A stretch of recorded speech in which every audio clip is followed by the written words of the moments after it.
While much of the NFL community attended the ESPYs in Los Angeles, Shedeur Sanders spent the day in Cleveland with families recovering from a residential explosion. He did not seek cameras or a red carpet appearance. He chose to be present in a neighborhood working through loss. Weeks earlier, an explosion at the Rainbow Terrace apartments in the Garden Valley neighborhood displaced more than 100 residents. Local officials reported that 42 families were left without housing. A father suffered burns over most of his body and remained in a coma. His two young children were hospitalized in critical condition. The damage extended beyond structures. Families lost possessions, stability, and routine. Cleveland City Council member Richard A. Starr described the moment as a family fighting for its future. Outside of local reporting, national attention was limited. Sanders decided to go to the site, meet residents, and help organize a day focused on relief and connection. The decision drew questions almost immediately. Some asked why he was not at the ESPYs, others questioned his motives. Sanders did not respond with counter-arguments. He explained simply that he felt an obligation to be present and that he would act on that conviction. This was not a team-scheduled appearance. He promoted the gathering himself, arrived without ceremony, and spent the day with residents. His approach emphasized listening, participation, and time.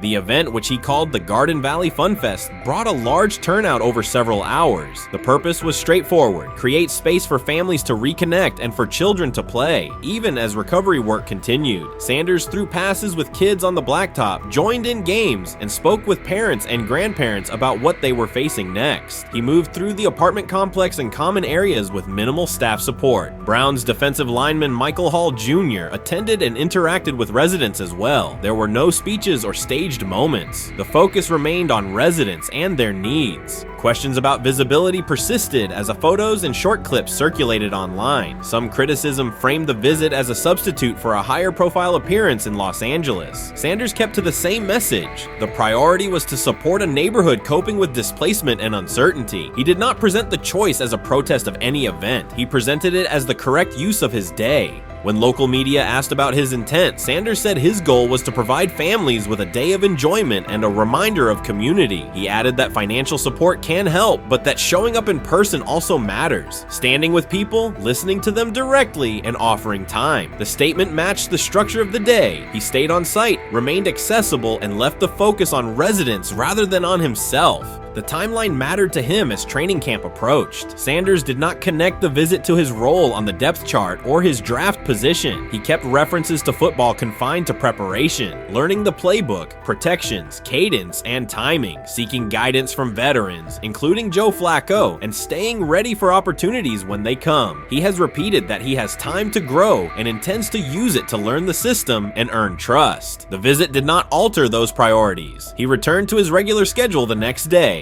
Since arriving in Cleveland, Sanders has treated community work as part of his responsibilities. Before his jersey went on sale, he visited schools, including John Marshall High School, speaking with students about goals, accountability, and effort. He set public objectives confidently, such as long-term aspirations for the franchise, but paired them with routine work in the building. Meetings install, film, and on-field reps. The day at Rainbow Terrace fit that pattern. Identify a need, show up, contribute, and avoid unnecessary attention. For residents, the FunFest provided a brief reprieve from ongoing challenges: housing transitions, school logistics, medical appointments, and the paperwork that follows an emergency. For teammates and staff who observed, it was an example of a rookie investing time locally without seeking a headline. For Sanders, it reinforced how he plans to operate in Cleveland: be consistent, be present, and let action speak. The setting at Rainbow Terrace underscored the scale of recovery ahead. Families described the first weeks after the explosion: nights in temporary housing, efforts to replace clothing and essentials, coordination with agencies and community groups. Sanders moved from group to group, speaking with parents about their immediate needs, greeting elders who came to watch the activities, and encouraging kids who wanted to throw a football, run races, or take a photo. He kept the schedule flexible so residents could arrive and leave as they were able. Community partners and volunteers handled tables for supplies, simple games, and refreshments. There were no sponsor banners or organizational pitches. Residents organized as they usually do, checking on neighbors, guiding children, and sharing updates. Sanders' role was clear: participate, make time, and listen. The presence of a recognizable player brought energy, but the purpose remained practical: create a normal afternoon in a place that had not felt normal since the blast. Online reaction covered the full range of opinion. Some posts praised the decision and the event's tone. Others questioned why a rookie would skip a high-visibility awards show. Sanders did not try to manage that conversation. He maintained the same explanation. He chose to spend the day where he believed he could be useful, and then he returned to his football schedule. The approach was consistent with how he addresses other topics: answer directly and move on to the next task. The same measured approach appears in his preparation for camp. Sanders has not asked for public guarantees about reps. He has focused on install recall, cadence, and protection IDs, route timing, and situational work. He has sought input from veterans, thanked teammates who have provided guidance, and spent time with receivers and linemen to align on communication. Coaches have emphasized that the quarterback competition is a process, and Sanders has accepted that framework. His emphasis remains on readiness. None of this overshadows the experience and resumes of other players on the roster. It does provide a clearer picture of how Sanders operates as a professional. He separates off-field actions from promotional efforts. He keeps football preparation focused on what he can control. He communicates with teammates across position groups so that timing and expectations are shared. He does not try to steer attention in his favor. He tries to make steady progress. The day in Garden Valley was one example. He arrived without a speech, stayed for hours, and left without an announcement. He did not ask for recognition. He offered time. Residents responded in kind. Kids lined up for catches and races. Parents and grandparents asked about camp and wished him well, and neighbors coordinated rides and schedules around the event. The atmosphere felt like a neighborhood gathering, not a media production. Local leaders who were present or who spoke later emphasized that recovery will take months. Families will continue to navigate housing, healthcare, and daily logistics. Events like the Fun Fest do not resolve those issues, but they help sustain community connections and morale. Sanders' contribution was to create a space for that to happen and to treat the day with the same seriousness he applies to practice, plan, execute, and keep the focus where it belongs. As the preseason approaches, Sanders will continue to compete for opportunities on the field. He has said he will be prepared when called upon, and that he understands the importance of mastering details before focusing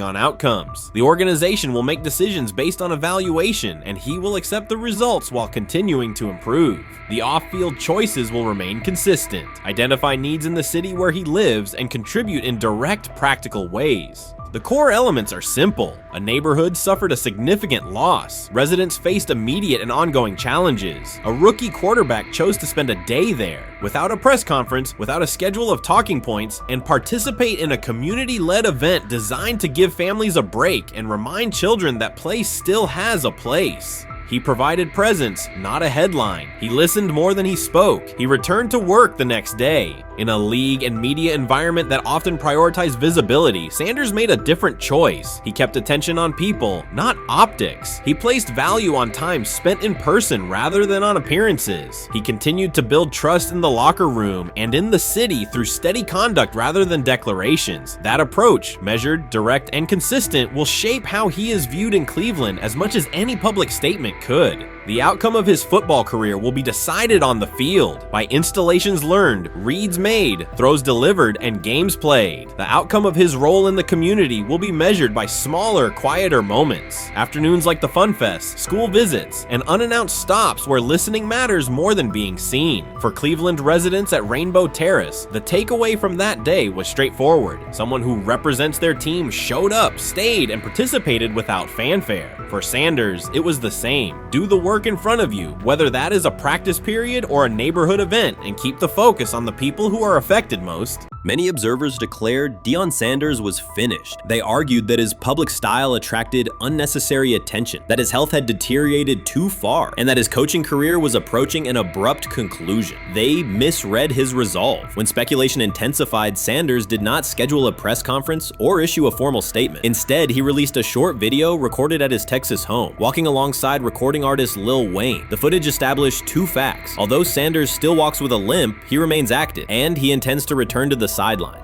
Reports from USA Today and ESPN confirm that Sanders had temporarily left Colorado to recover from a significant, undisclosed medical condition. He lost 14 pounds and missed several summer practices, leading to widespread debate about his future. Unofficial sources suggested complications related to previous blood clot issues, but no official diagnosis was provided. Throughout Sanders' absence, numerous media outlets framed his situation in crisis language, frequently questioning whether he would coach again. By comparison, when coaches such as Lincoln Riley paused their duties for health or family reasons, coverage emphasized understanding and patience, an imbalance that reflects a common difference in how high-profile black coaches are treated. Sanders' silence was not a retreat, it was a period of recovery. During rehabilitation, he relied on family, faith, and trusted colleagues, yet stayed connected to his program through brief online updates. The video with Lil Wayne demonstrated that he retained strong support from influential friends, countering narratives that portrayed him as isolated or on the verge of retirement. The visual evidence showed that his setback is temporary,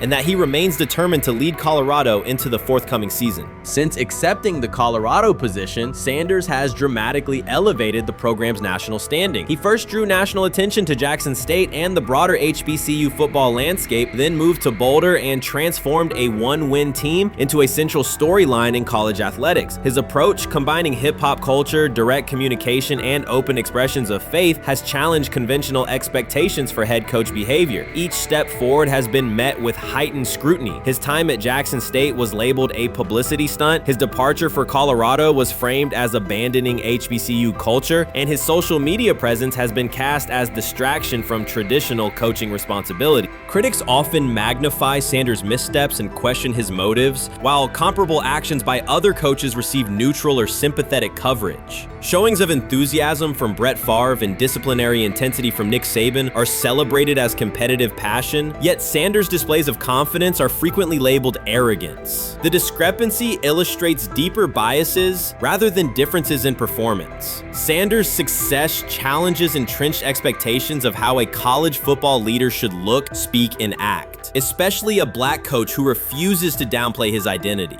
During his convalescence, Sanders maintained close communication with his staff and athletes, reinforcing the standards he had established: discipline, accountability, and belief. The program's daily messaging continued to emphasize preparation and resilience, signaling that Sanders' influence persists even when he is away from campus. Athletes echoed his mantras during workouts, confirming that his leadership extends beyond physical presence. Sanders acknowledges the seriousness of his medical challenge, but has refused to let it define him. He has publicly discussed leaning on scripture and prayer, explaining that his purpose as a mentor, father, and coach extends beyond personal adversity. In that context, the video of him walking in the Texas sun was less a strategic media effort than a straightforward demonstration of continued commitment to his team and mission.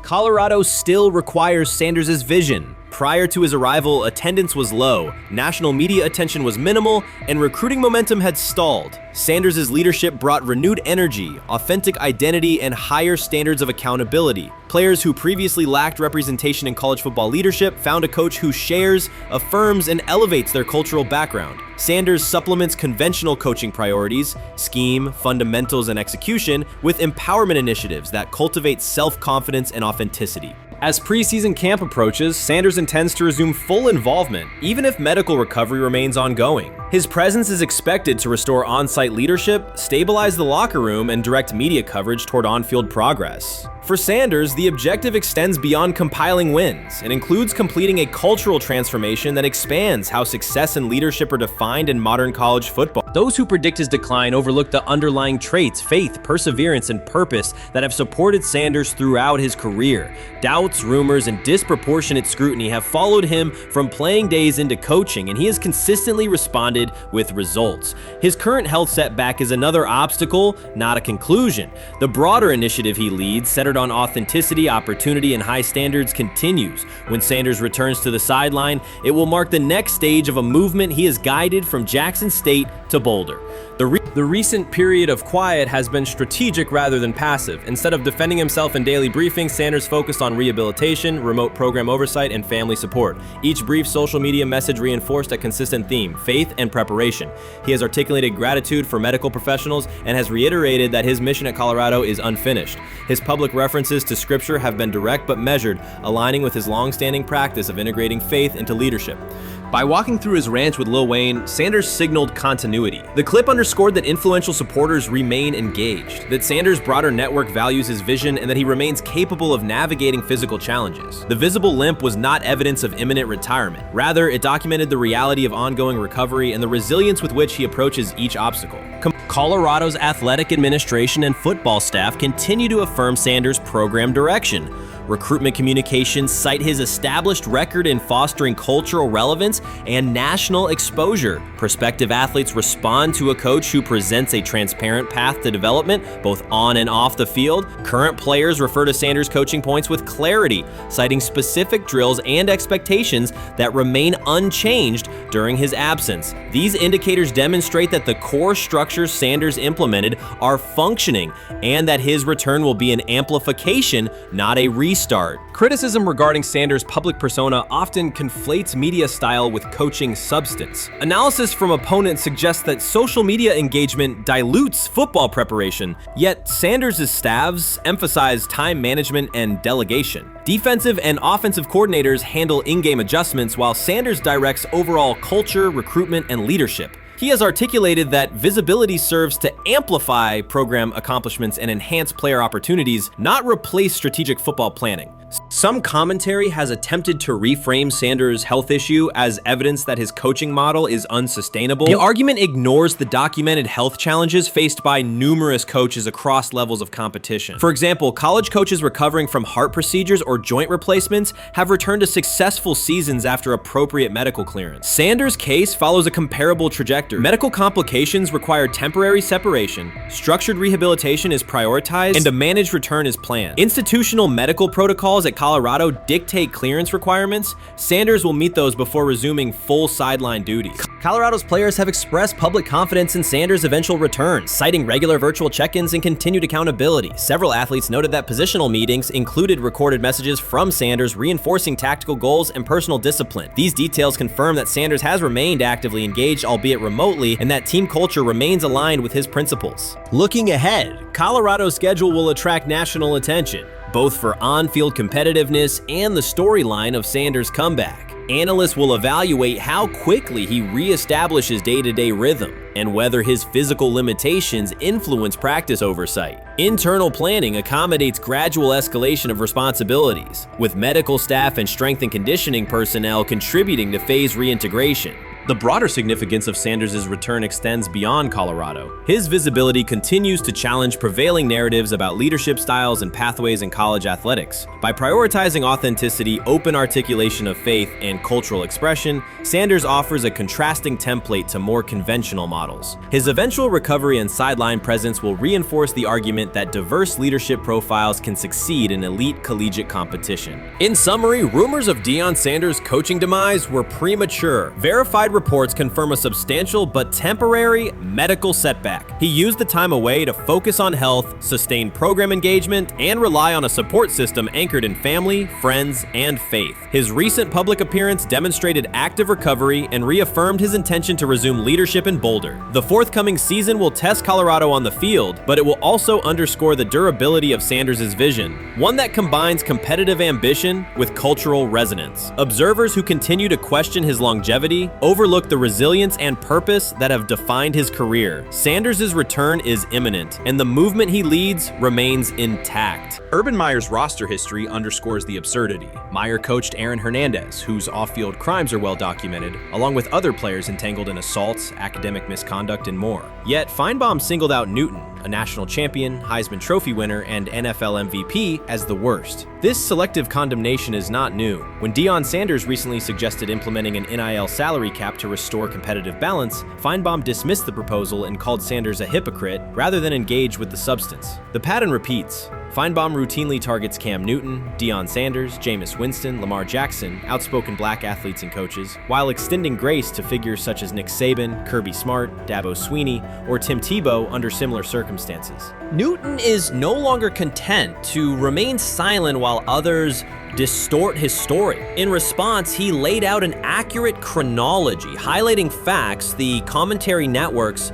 rarely repeat. One long-standing myth is that Newton was expelled from the University of Florida. He was not. Tim Tebow held the starting job unchallenged, and Meyer had no intention of displacing his star. Like thousands of athletes each year, Newton transferred to find a place where he could play. The move was strategic, not disciplinary. He is, with 3-2-2-5-3-17 to transfer it and more back. Meyer was Critics habitually resurrect the 2008 laptop incident to tarnish Newton's entire career. Newton has acknowledged the mistake, but its relevance is overstated. The incident did not prompt his transfer, nor did it derail his trajectory. After leaving Florida, Newton enrolled at Blinn College, a Texas JUCO powerhouse, and led the Buccaneers to a national championship while posting dominant statistics. That performance earned him the opportunity to transfer to Auburn. At Auburn, Newton produced one of the most extraordinary single seasons in collegiate history. More than 4,000 yards of total offense, 50 combined touchdowns,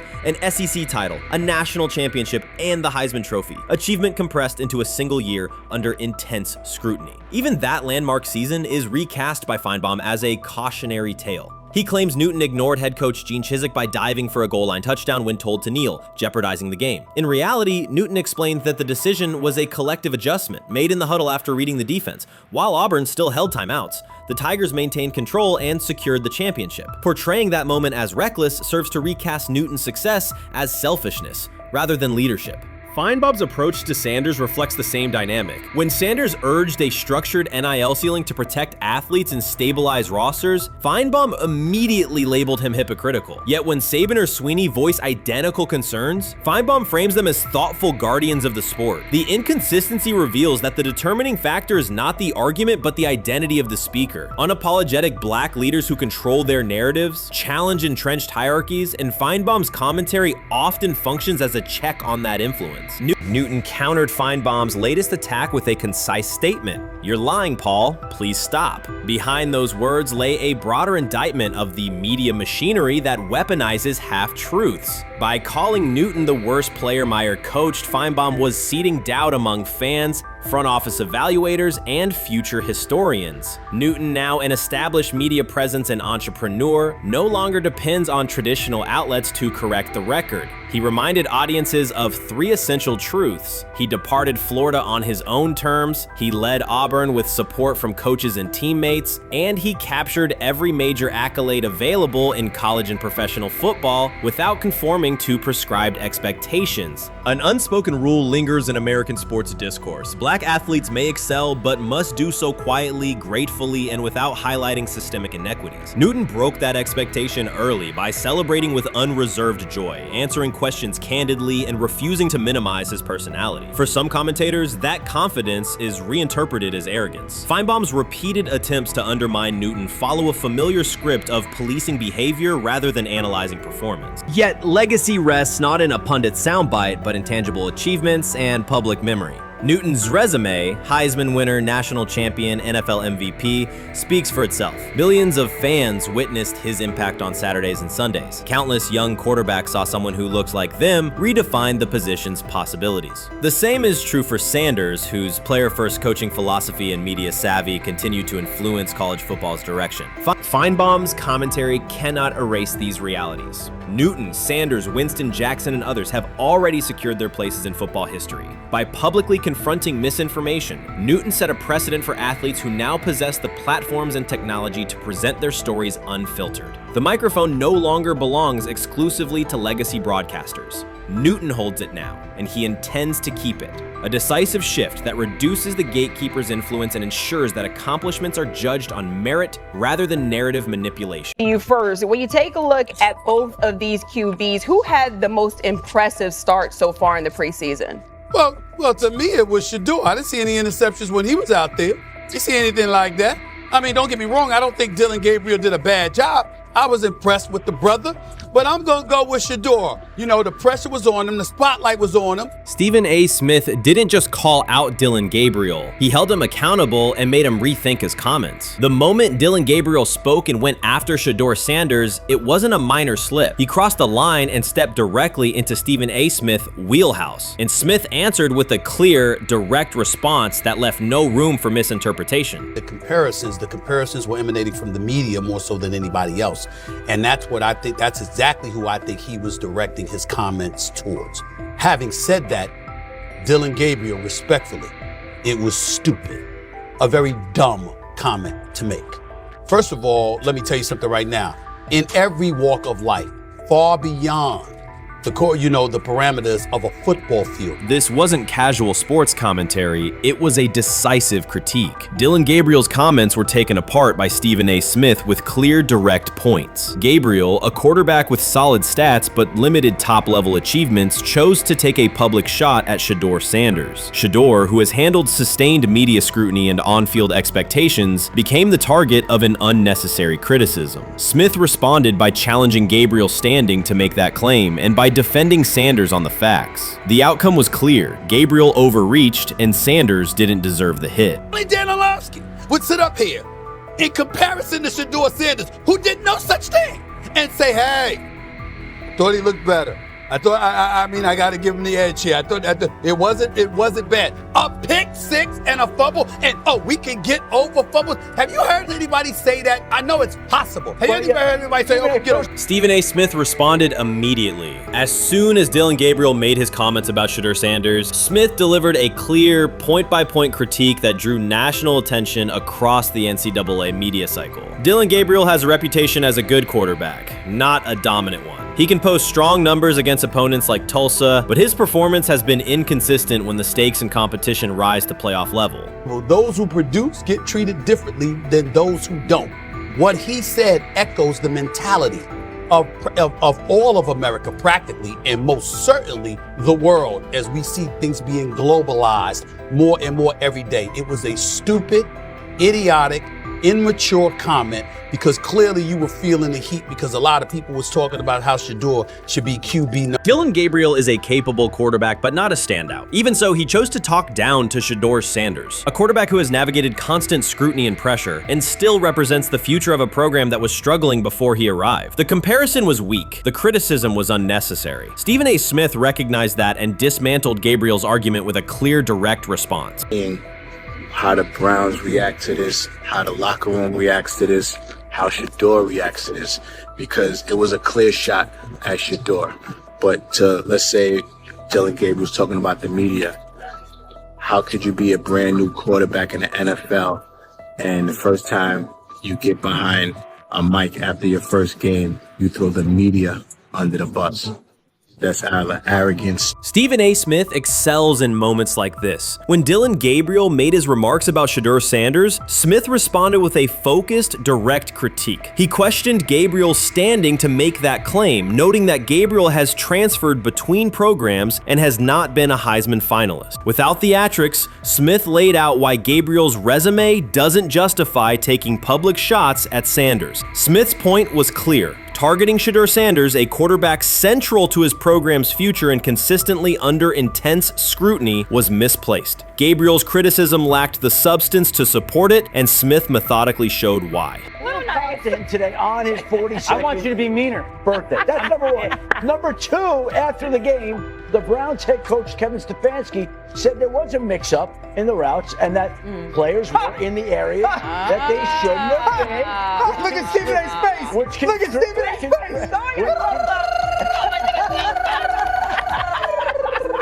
Look at his face. Stephen A. Oh my Lord. The strength of Stephen A. Smith's response was that he didn't just address Gabriel's remarks. He challenged the image around him. Dillon Gabriel often presents himself as an overlooked contender ready to surprise. But the reality is that his profile hasn't commanded broad attention. It's a clear reminder that not every opinion carries equal weight. In defending Shedeur Sanders, Stephen A. was direct and precise. Shedeur isn't just a quarterback. He is Deion Sanders' son, which subjects him to scrutiny far beyond anything Gabriel has faced. Even under that pressure, Shedeur has maintained his composure, shown confidence, and delivered in key moments that helped revive a program many had written off. Stupidity, all of it. I thought it was a clear shot at Shedeur due to the fact that his Oregon coach threw a shot at Coach Prime and Shedeur during their meeting at Colorado last year. But you know what? The cream rises to the top. Let's see what happens this week. I see a lot of the media talking about they think it was about the media and not about Shedeur. And I think that's a chess move. For Dillon Gabriel to take shots at Shedeur Sanders was a miscalculation. Stephen A. Smith made the mismatch clear. Gabriel's attempt to shame Sanders was unnecessary and counterproductive. You don't target Deion Sanders' son when Deion has turned Colorado into primetime television. It underscored that Dillon Gabriel has often played with a chip on his shoulder because the spotlight hasn't followed him. He has been around long enough to compile numbers but not to earn broad respect. That's why going after Shedeur was misguided. Sanders, despite ups and downs, drives headlines. Gabriel's most notable headlines have been his transfers. Stephen A. Smith pressed that point without hesitation, challenging Gabriel's standing and leaving his argument looking like a forced throw that turns into a pick six. You know what? Still needs to thank me a little bit more for that restaurant I treated him and his family to, because it was big time, and stop embarrassing me by going places and trying to use coupons. That's how pathetic he is. The point is that a pick six and a fumble is usually considered a bad day. Stephen A. Smith didn't need to raise his voice to make the point. He presented Dillon Gabriel as a player whose talk outpaces his resume and defended Shedeur Sanders with clear comparisons. That's why he called Gabriel out so directly. The comparison wasn't just unfair, it was forced. Now look at Gabriel's record. The numbers are solid and he can win against average defenses, but the resume lacks defining markers. There's no sustained Heisman contention, no late season surge that reshaped the national picture, and no postseason moment that cements a legacy. The track record reflects steady production, not top-tier impact. That's the gap Smith underscored. Gabriel's criticism of Shedeur Sanders wasn't supported by what he has accomplished, while Sanders continues to carry a program under constant scrutiny. Let's see some of them step up and make some plays out there. Ain't no way. Gabriel ain't no way. He not built like that. No way. And this one is picked off and going back the other way. Oh my God, why did he stop playing? Now it's a foot race. And that is that. They told me bust out my AP, perfect timing. H-time, we about to get legendary. Shedeur star the next game, baby. Shout out Dillon though, you know what I'm saying? Bro, I love you, my heart. What am I bigger than cheese, bro? You know what I'm saying? But Shedeur got it. Shedeur Sanders is a national brand who draws viewers for both performance and result. Dillon Gabriel's attempt to diminish him read as resentment. And Stephen A. Smith called out the insecurity and lack of awareness directly. Colorado under Deion Sanders is prime time, and Shedeur sits at the center of that spotlight. If Gabriel expected the sports world to agree while he took a shot at Shedeur, he misread the moment. Smith dismantled the argument and questioned the credibility behind it. Gabriel will move on. He'll keep playing, give interviews, and have fans, but this exchange will trail his media profile as a reminder of a misstep. It's a clear example of a resume that doesn't justify taking public aim at a quarterback carrying that level of scrutiny and responsibility. For the Cleveland Browns preseason game today is that the way that some white folks watched Shedeur Sanders last week is the way that some black folks were watching Dillon Gabriel today. And it's not Dillon Gabriel for Dillon Gabriel's sake. Most folks don't have a problem with Dillon Gabriel. It's what he represents, which is the disrespect of a black person for no other apparent reason than they are a confident black person. Dillon Gabriel thought he was aiming up. Instead, he was placed back among quarterbacks who are good but not great. Stephen A. Smith made the central point. Dillon Gabriel doesn't shape the conversation. Sports are about narrative as much as numbers, and Gabriel's story doesn't move the culture, while Shedeur Sanders does. Smith highlighted that contrast clearly. By the end, Gabriel's credibility had taken a measurable hit. The critique was decisive and sent a broader message to any player considering public shots at Shedeur Sanders. If you step into that debate, you will be held to a higher standard and your resume will be tested. Dillon Gabriel learned that the hard way. They have never loathed college football itself. They have resisted the people determined to reshape it. When Deion Sanders, black, direct, unapologetic, walks into a room of power brokers and speaks with authority instead of deference, critics recoil. During his playing days, they complained about celebrations and gold chains. Now that he is a head coach, mentor, and father, they label him something more polite, but just as dismissive, a problem. At Big 12 Media Days, Sanders addressed the accelerating chaos of the name, image, likeness market. He said college football needs a salary cap, not to hobble players, but to impose order on a system that showers unproven freshmen with seven-figure promises while the rest of a roster hunts for scraps. He called the situation unsustainable. Within hours, ESPN commentator Paul Feinbaum branded him a hypocrite, arguing that Sanders profited from NIL at Jackson State and now wants rules only because his most marketable athletes have moved on. The accusation spread quickly because it fit a comfortable storyline. Outspoken black coach gains from change, then protests when the advantage disappears. That framing ignores context. Sanders never criticized players earning money. At Jackson State, he urged corporate sponsors to partner with athletes who had been invisible to major brands for decades. What he wants now is stability, standardized guidelines, basic financial literacy, and roster balance that prevents locker rooms from fracturing over uneven payouts. When other coaches, Nick Saban, Dabo Swinney, Lane Kiffin, voiced similar concerns, they were praised for foresight. When Sanders spoke, the tone shifted to suspicion. The difference is not the message, it is the messenger. Feinbaum's response followed a familiar script. When black leaders question the structure of the sport, their motives are interrogated, their credibility attacked, and their competence doubted. He did not level the same charge at Jimbo Fisher when Fisher complained that NIL disturbed recruiting. He stayed silent when Kiffin lamented the transfer portal. But Sanders, who raised enrollment and television ratings at Jackson State, brought unprecedented attention to Colorado in one season and consistently mentors players beyond football, was called opportunistic. Feinbaum dismissed the cultural impact Sanders created, the exposure for historically black colleges, the draft picks developed, the infrastructure improved, reducing his work to a marketing stunt dependent on star sons Shedeur and Shiloh or two-way standout Travis Hunt. Sanders did not retaliate. He returned to practice, media obligations, and recruiting. His confidence is rooted in faith and in the responsibility he feels toward young athletes whose lives will extend decades beyond their highlight clips. When he asks for NIL boundaries, he is thinking about freshmen handed large sums without guidance, families unprepared for sudden wealth, and programs that abandon kids once production stalls. He has watched that cycle from the inside. He wants protections, not restrictions. Critics predicted Colorado would fade once Shedeur and Hunter leave. Instead, Sanders signed blue-chip quarterback G.J. Lewis and a wave of transfers eager to join a program that values personal growth as much as on-field wins. Recruits see a coach who challenges the status quo, who places black culture at the program's center without apology, and who will remain visible when social media buzz cools. They recognize that Sanders does not chase attention, attention follows his results. Media outlets reduced the upcoming Buffalo season to a win total prop. 6 victories, give or take. Sanders is playing a longer game. He wants to show young athletes, especially black athletes, that they can lead authentically, speak with conviction, and refuse to shrink for access. Success measured only by the scoreboard misses the point. If Sanders builds men who graduate with financial literacy, self-confidence, and community awareness, he will consider the mission successful, even if Colorado finishes with 5 wins instead of 10.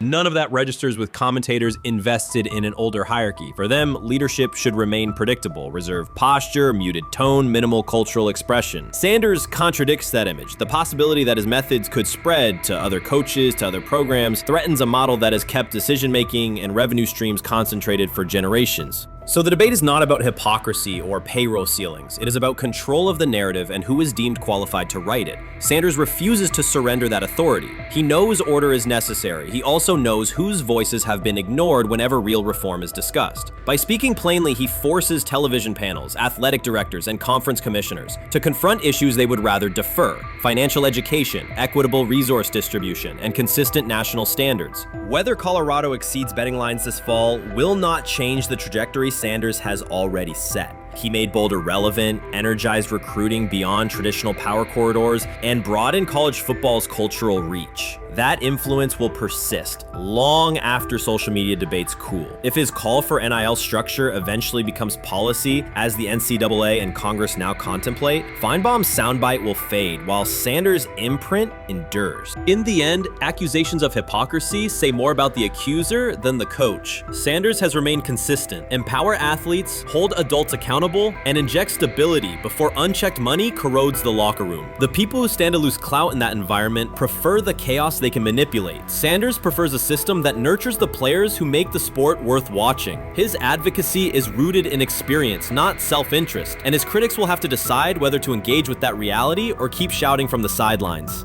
Chris Carter's televised assessment of Shedeur Sanders triggered immediate pushback from Cleveland fans, local media, and even several Browns veterans. Carter dismissed Sanders, a 5th-round pick, as unprepared to start, and framed the growing interest around him as purely a byproduct of surname recognition. Since that segment aired, practice reports have told a very different story. Observers inside the Browns facility describe a rookie quarterback who is closing the gap on Kenny Pickett and Dylan Gabriel with surprising speed. Sanders first turned heads in rookie minicamp by directing the huddle with a calm that belied his inexperience. Position coaches reported that he rarely repeated mental errors during installation periods, a trait they rank highly when grading young quarterbacks. In organized team activities, he showed consistent timing on intermediate routes, kept turnover numbers low in 7-on-7 periods, and demonstrated early command of Kevin Stefanski's protection calls. That steady execution earned him a handful of first-team snaps, reps that would ordinarily have belonged to Pickett by default.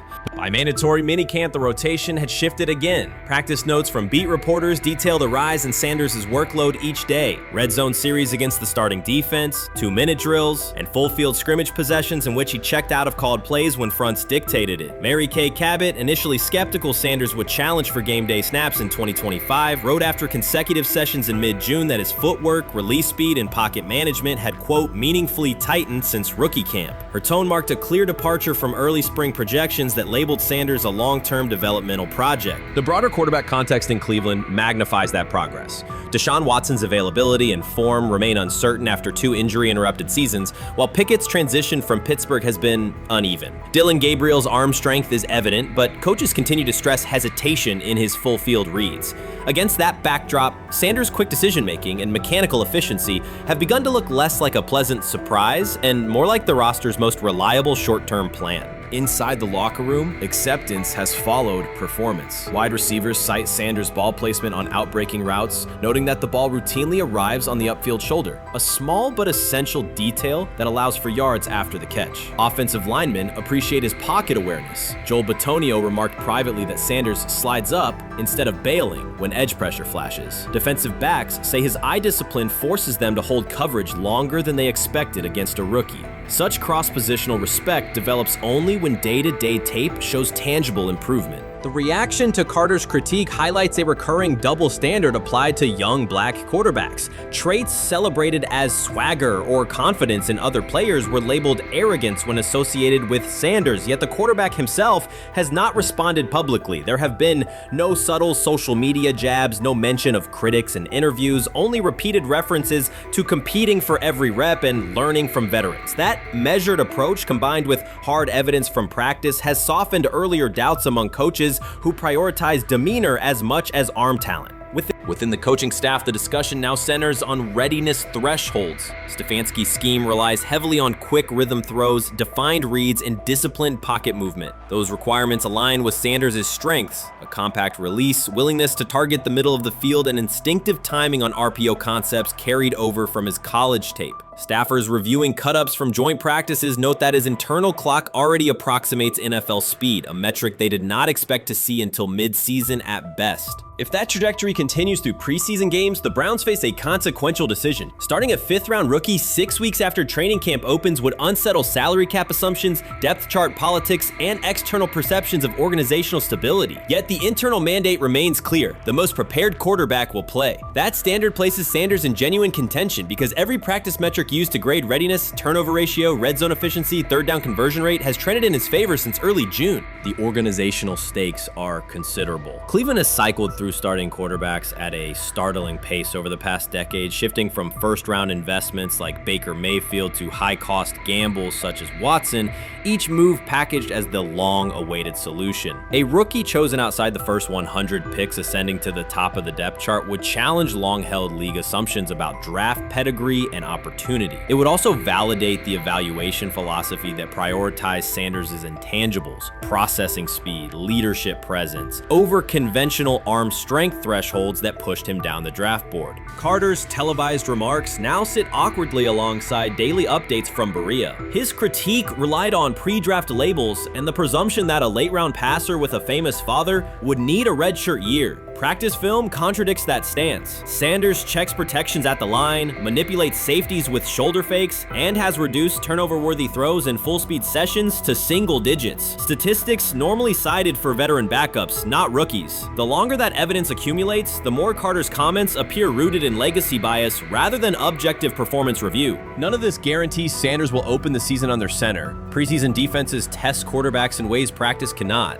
Defensive coordinators will disguise pressure and boundary rotation to force late decisions, Sanders must show he can adjust protections and exploit mismatches without the benefit of a controlled environment. Yet within the Browns facility, the conversation has shifted from if he will be ready to when. Quiet confidence from Amari Cooper and other veterans suggests they believe Sanders can steady an offense searching for consistency more than highlight reel heroics. Sanders' rise also affects long-term roster calculus. If he earns the job and performs competently, Cleveland gains starter-level production on a cost-controlled rookie contract, freeing cap space allocated to other positions. That scenario could reshape roster-building strategy in a division featuring Joe Burrow and Lamar Jackson, quarterbacks whose contracts consume significant percentages of team payroll. A capable, low-cost starter would allow the Browns to reinforce their offensive line and secondary while retaining core veterans, a competitive advantage few teams enjoy. For now, the focal point remains daily improvement. Sanders continues to arrive before sunrise, reviewing the previous day's install with the quarterback coach, then staying after practice to throw on-air routes with receivers low on the depth chart. Coaches track those habits closely because consistent routine underpins performance when adversity strikes in live games. Each incremental gain strengthens the argument that readiness depends on preparation and aptitude, not draft slot. Carter's segment reminded the league how quickly assessments can become outdated when they lean on perception over evidence. Sanders' steady climb up the depth chart underscores the counterpoint. In the NFL, tape is the final arbiter. Should Sanders translate practice efficiency to preseason success, the Browns may discover that the solution to their long-standing quarterback riddle arrived quietly in the 5th round, carrying little more than confidence and a willingness to work. So before your final year at Miami, there's a lot of conversations revolved around Shedeur Sanders. Obviously, I'm assuming you guys have a great relationship. Some of the clips you've seen and stuff like that. What is it like for you to have like this rivalry with Shedeur? I don't have a rivalry with him. That's my boy. So at the end of the day, this whole process, we thought me and him were going to be 1 and 2 the whole time. Whether he's 1, I'm 2. Whether I'm 1, he's 2. And so that's just always been, our mindset. It didn't go that way. I thought he was one of the better quarterbacks in the draft as well, even throughout college. A lot of stuff out there on him ain't really, the truth, just because they spin it different ways. Like they spin stuff about me different ways. But I mean, when he gets his chance, become a starter, I know he's gonna make the most of it, and I'm ready to get back to work with him. After the season, talk some more stuff to him. Cam Ward directly challenged the uneven standards applied to Shedeur Sanders, calling them inconsistent and unfair. By insisting that performance, not politics, guide evaluation, he shifted the discussion from one player to a league-wide problem. Sanders' treatment now serves as a test of how the NFL supports and evaluates emerging quarterbacks. I feel a special relationship with him, especially me. First getting to know him 5 years ago when I started working with him. But it did surprise me because he's a good quarterback. He doesn't get a lot of credit that he deserves.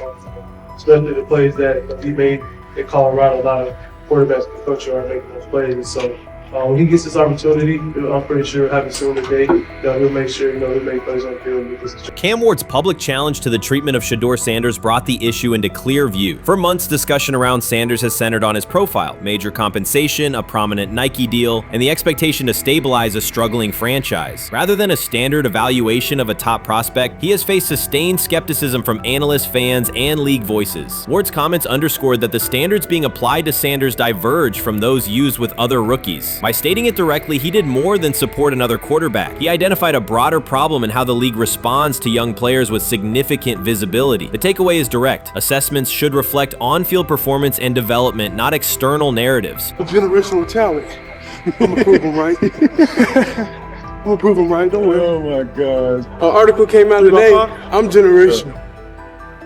So I guess it's article versus article. I like that you think that, man. But we all know the truth.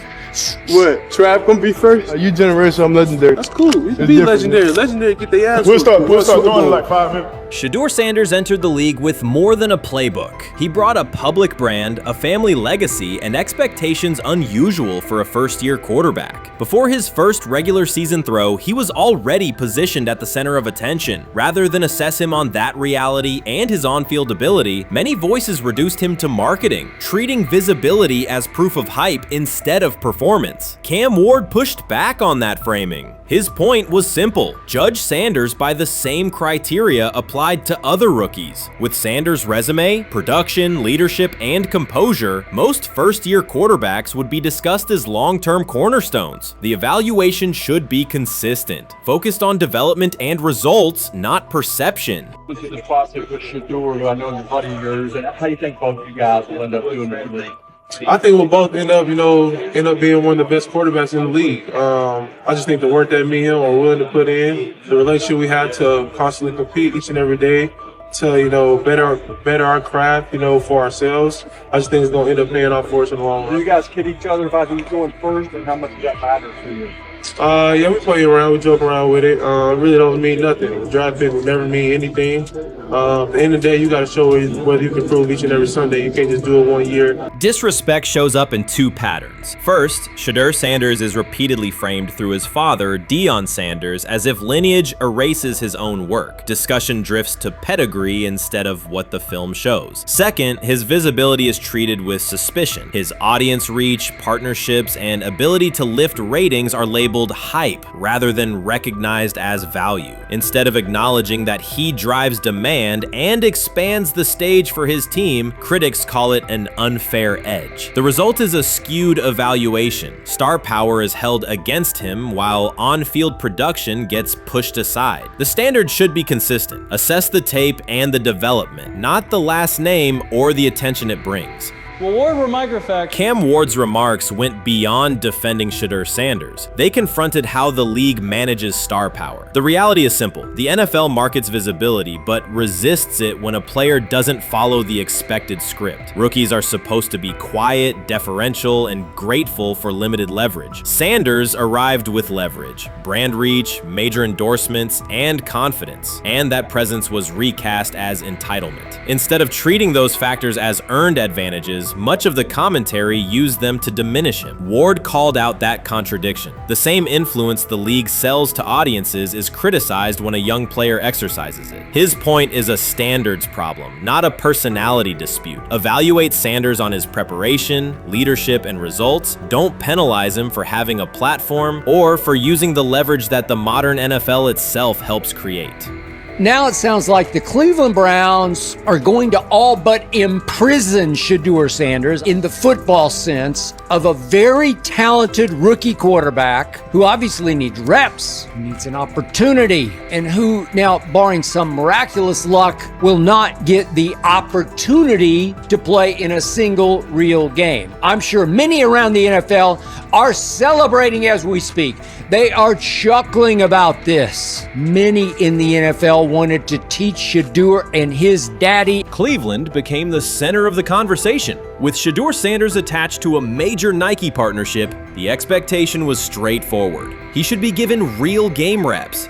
The Browns instead leaned on Joe Flacco as the default choice, treating stability as the safer path while sidelining a quarterback with clear cultural and commercial pull.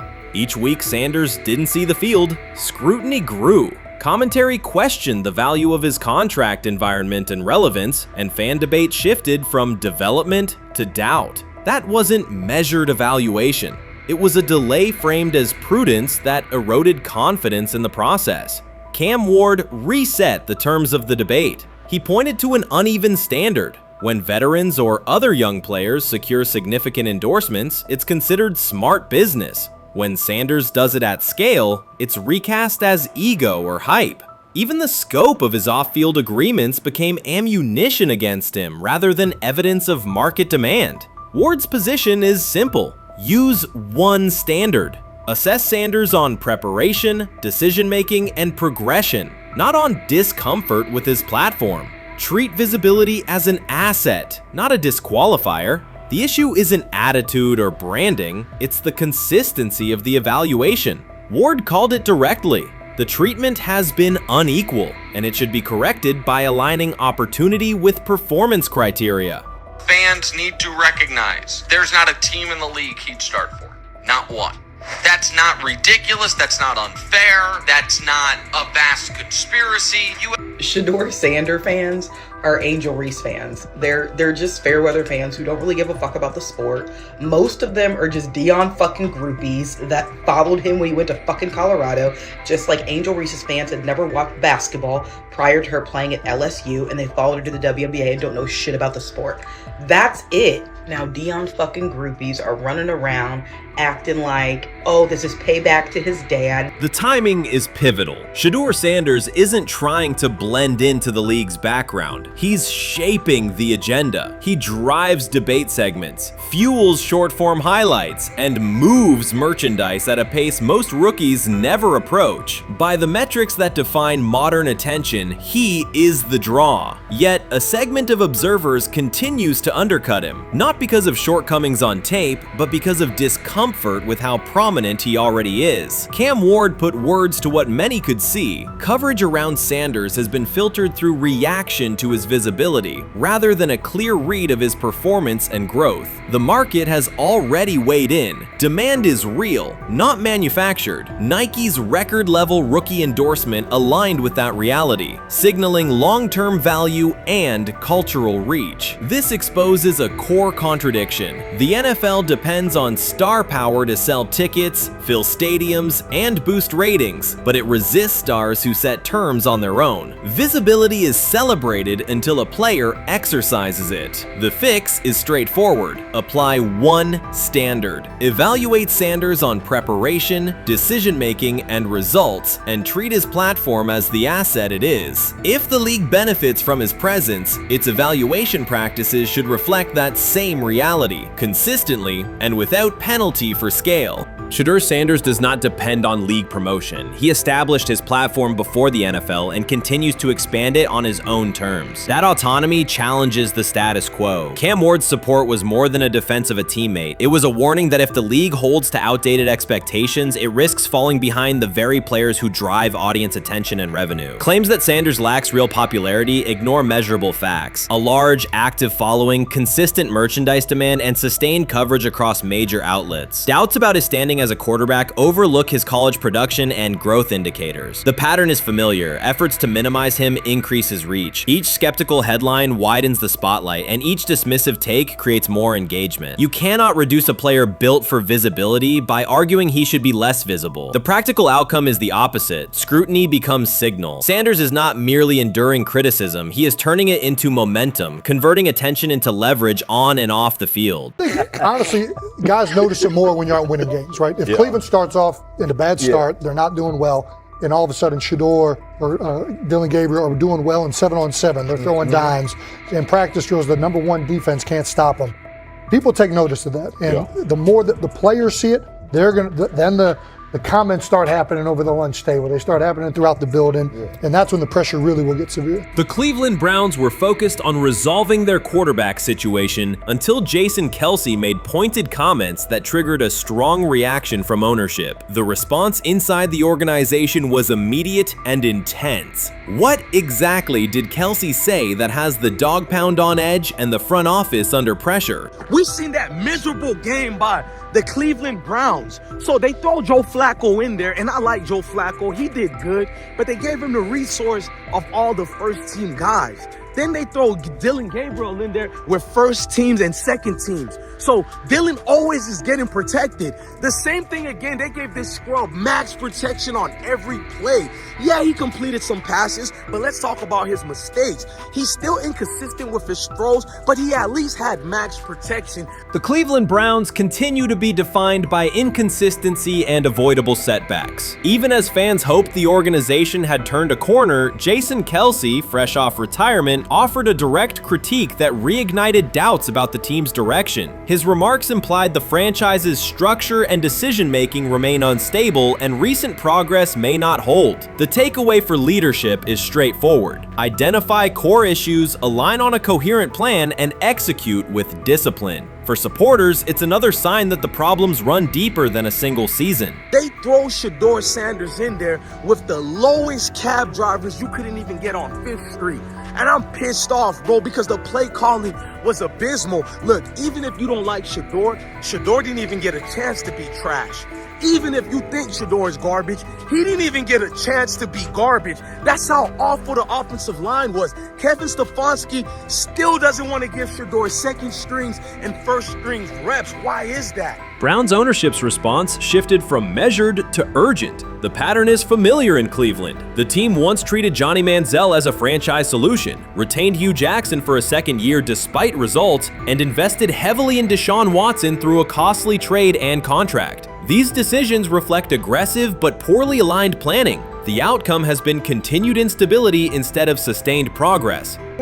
That this was the guy that they wanted to start. He's seasoned, he's experienced, he still has a big-time arm, even at his age, and they open with the Cincinnati Bengals. They wanted that experienced guy. He was always going to be the guy. They were not going to start Dillon Gabriel or Shedeur Sanders in week 1. Kenny Pickett had a hamstring injury. It makes it easy to go with Joe Flacco. And the question isn't and wasn't going to be who's the starter in Cleveland. The question is, who's going to be the backup in Cleveland? Who's going to be the number 2 quarterback when they open the season against these Bengals? Fans still show up season after season, expecting improvement and bracing for setbacks. The usual pattern has been early optimism followed by a gradual collapse. But last season was different. For a sustained stretch, the Browns looked organized and competitive, resembling a functioning team. Couple days, 3 days until roster cutdowns. How do you feel about that? Do you feel like you belong here on this team?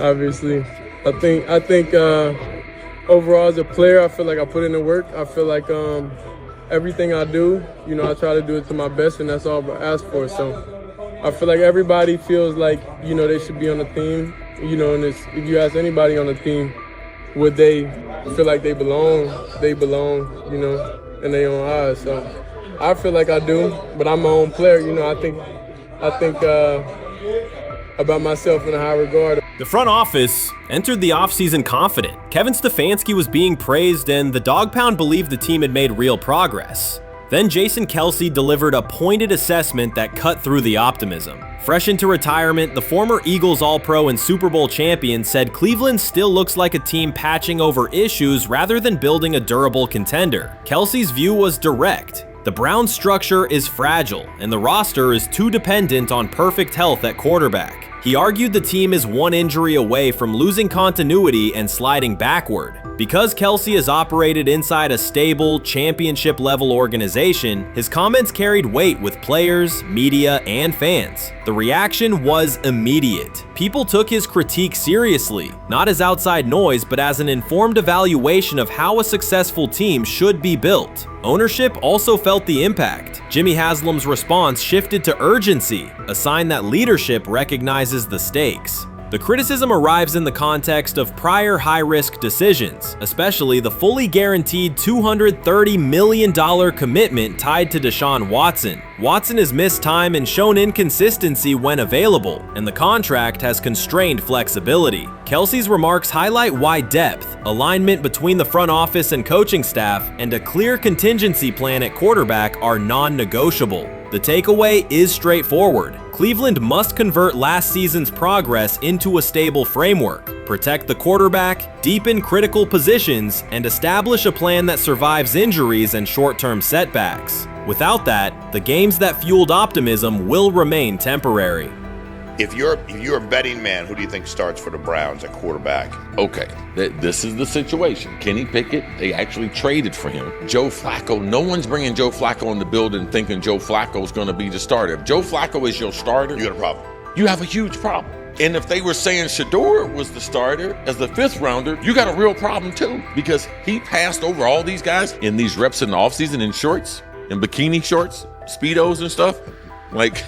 No. That kind of stuff. So I'm not that surprised. When you put down a 3rd round pick on a quarterback, you do believe he has a certain skill set. Jason Kelce stated the obvious. Cleveland committed to a quarterback who hasn't played at an elite level in years, and Joe Flacco's playoff run didn't change the long-term outlook. Ownership appeared more upset that the criticism was public than by the substance of the critique. Many fans agreed. They've seen this pattern before. Rosters age, injuries are inevitable, and when a single contract dominates the cap, one setback at quarterback can undermine the entire season. Kelsey's broader point was about structure. The Browns prioritized the high-cost, uncertain starter over depth and contingency. The late-season surge masked issues that remain: limited cap flexibility, thin depth at key positions, and an offense that lacks a credible plan B.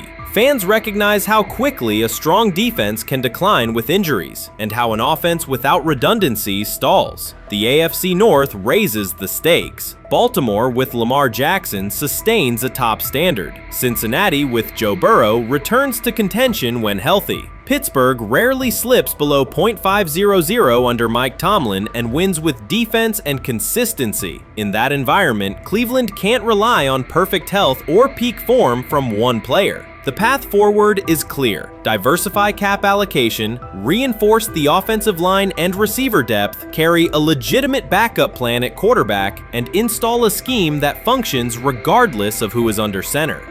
Given what we saw yesterday with Shedeur Sanders, somebody on the Cleveland Browns is 100% getting fired, probably by the end of this year. The person who's probably going to end up getting fired is Kevin Stefanski, because I know that he didn't want Shedeur Sanders on the team. It was Andrew Berry who made that pick. You can't really go against your GM. Bad things happen in this situation. But Shedeur Sanders is not without fault for what we saw yesterday. This is the play that we saw yesterday that had the internet just exploding, where Shedeur Sanders took like a 24-yard sack.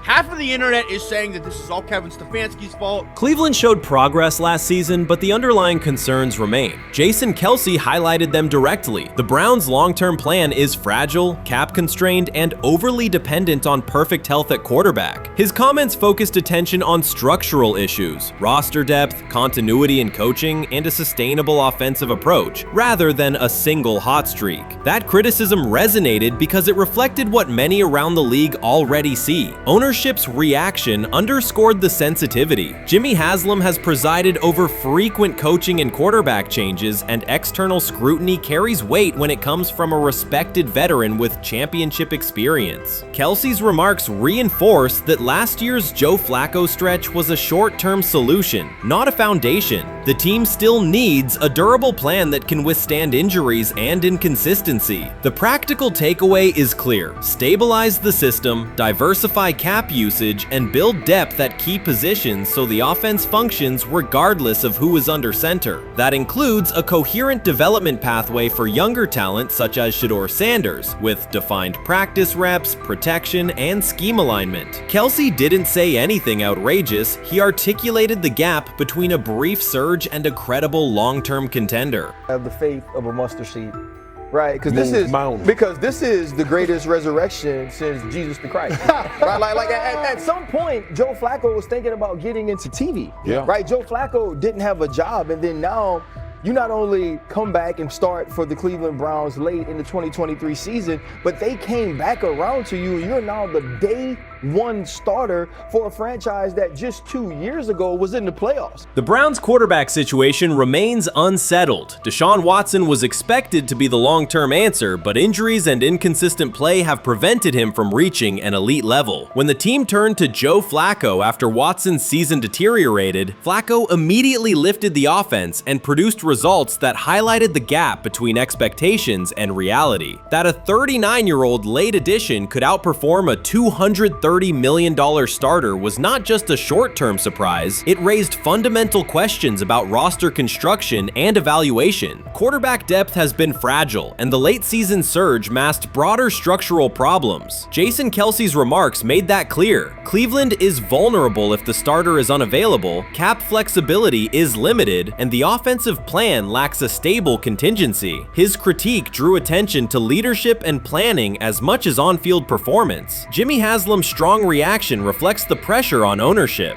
The organization has promoted a message of stability and progress, but Kelce's assessment suggested those gains are not yet durable. The path forward requires a realistic approach to the cap, a credible backup plan at quarterback, and a system that holds up regardless of personnel.